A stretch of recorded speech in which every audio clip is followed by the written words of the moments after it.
On behalf of my brother Christopher F. Reckmeyer, this is Robert Reckmeyer. I want to speak to all the people gathered today who now mourn my brother Chris and remember his life and how much he means to each and every one of us. To our father and siblings, to Bridget and Rihanna, Nancy, Toby, Josh, Matthew, Rachel, Grace, and all the people who loved Chris and were a part of his life experience. To the many people known and unknown to all of us. Chris inspired so many of us with his love for organic food, health and wholeness, home birth, alternative medicine, and the land. Chris was a true individual, a maverick, and an inspirational leader who stood up and lived his life with conviction and purpose. Chris was decades ahead of his time, knowing intuitively that there is more than we are being told, and that in the end, friendship, loyalty, and principle is more important than one's own self. He was human and fallible, but he never intentionally stabbed anyone in the back. He stood his ground, even at great loss to himself, and he knew what it meant to be a stand-up guy, even when it cost him dearly. Chris Reckmeyer reached for the stars. He lived his life as a leader, and he always did his best job. While Chris may have left us here on earth, he still affords us a golden opportunity for his unique expression to teach us about love and compassion, health and wholeness, forgiveness, and what it means to be a true friend. Chris found a silver lining even in the toughest of times.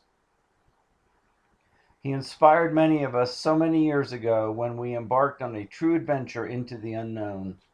He gave us the belief that we could reach into the heavens and attain anything we put our hearts and minds to.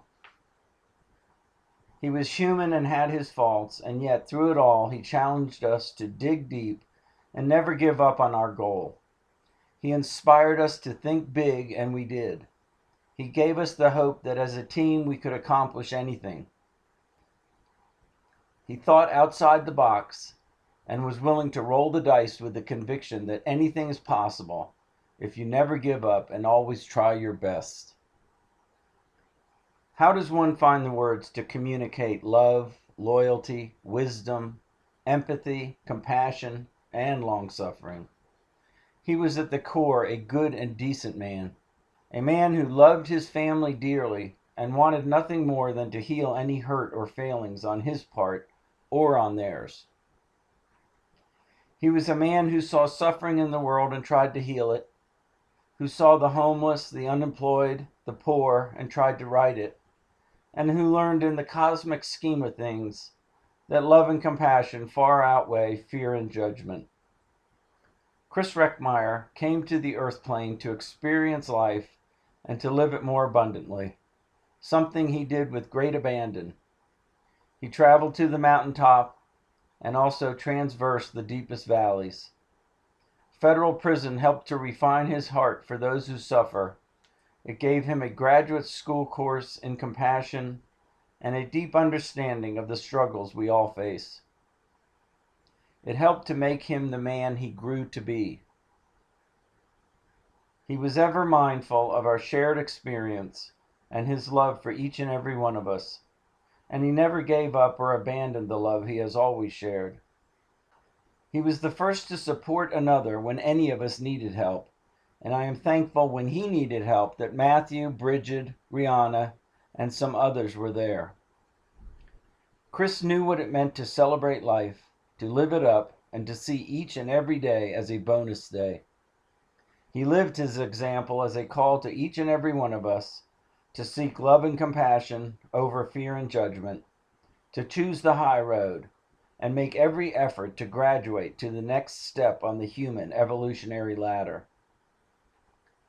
In death as in life, he continues to influence many of us, to reach for the stars, to seek health and wholeness, to choose love and compassion, and to reject fear and judgment. Chris tried to bring people together on the middle road. He never gave up that he could heal the wounds of the past and make the world a better place. Chris loved the land He loved this world, and more than anything, he loved each and every one of us. His example, his leadership, his energetic signature will forever be a part of his life expression. And for all that he was, for all that he endured, and for all that he will ever be, I salute him and thank him for the journey we made together. In tribute to one of the most generous men I have ever known. Today I am mindful of the sanctity of life and the shortness to which all of us ascribe. I lost my best friend and brother last month to stage 4 melanoma after a very quick and rapid deterioration. Towards the end, it took him like a freight train, literally within a month. He was in great pain and suffering, and so I asked God to take him quickly and release his spirit to his eternal resting place. On one occasion, an expert in the law stood up to test Jesus. "Teacher," he asked, "what must I do to inherit eternal life?" "What is written in the law?" he replied. "How do you read it?" He answered, "Love the Lord your God with all your heart and with all your soul and with all your strength and with all your mind, and love your neighbor as yourself." "You have answered correctly," Jesus replied. "Do this and you will live." But he wanted to justify himself, so he asked Jesus, "And who is my neighbor?" In reply, Jesus said, "A man was going down from Jerusalem to Jericho when he was attacked by robbers. They stripped him of his clothes, beat him, and went away, leaving him half dead. A priest happened to be going down the same road, and when he saw the man, he passed by on the other side. So too a Levite, when he came to the place and saw him, passed by on the other side. But a Samaritan, as he traveled, came where the man was, and when he saw him, he took pity on him. He went to him and bandaged his wounds, pouring on oil and wine. Then he put the man on his own donkey, brought him to the inn, and took care of him. The next day he took out 2 denarii and gave them to the innkeeper. 'Look after him,' he said, 'and when I return I will reimburse you for any extra expense you may have.' Which of these 3 do you think was a neighbor to the man who fell into the hands of robbers?" The expert in the law replied, "The one who had mercy on him." Jesus told him, "Go and do likewise." Chris Reckmeyer showed mercy to those in need. He treated his fellow man as his neighbor. Let us all go and do likewise. Dear Lord, maker of heaven and earth, of all that is seen and all that is unseen, help us to grow in our understanding and our light. Help us to understand and appreciate our brother Christopher, who tried to point us in the right direction while he navigated this fallen world. Help us to see the value in natural law and the spiritual law of compassion that Chris so eloquently manifested while he walked with us. And may he now truly rest in your peace. This has been Robert Reckmeyer.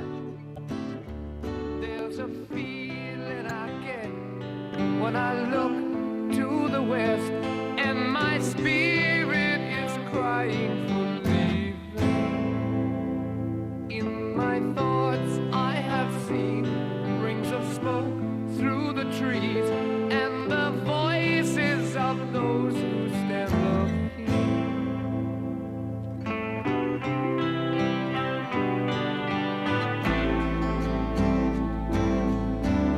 It makes me wonder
case you don't know, the piper's calling you to join him. Dear lady, can you hear the wind blow? And did you know your stairway lies on the whispering wind?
Stairway to heaven.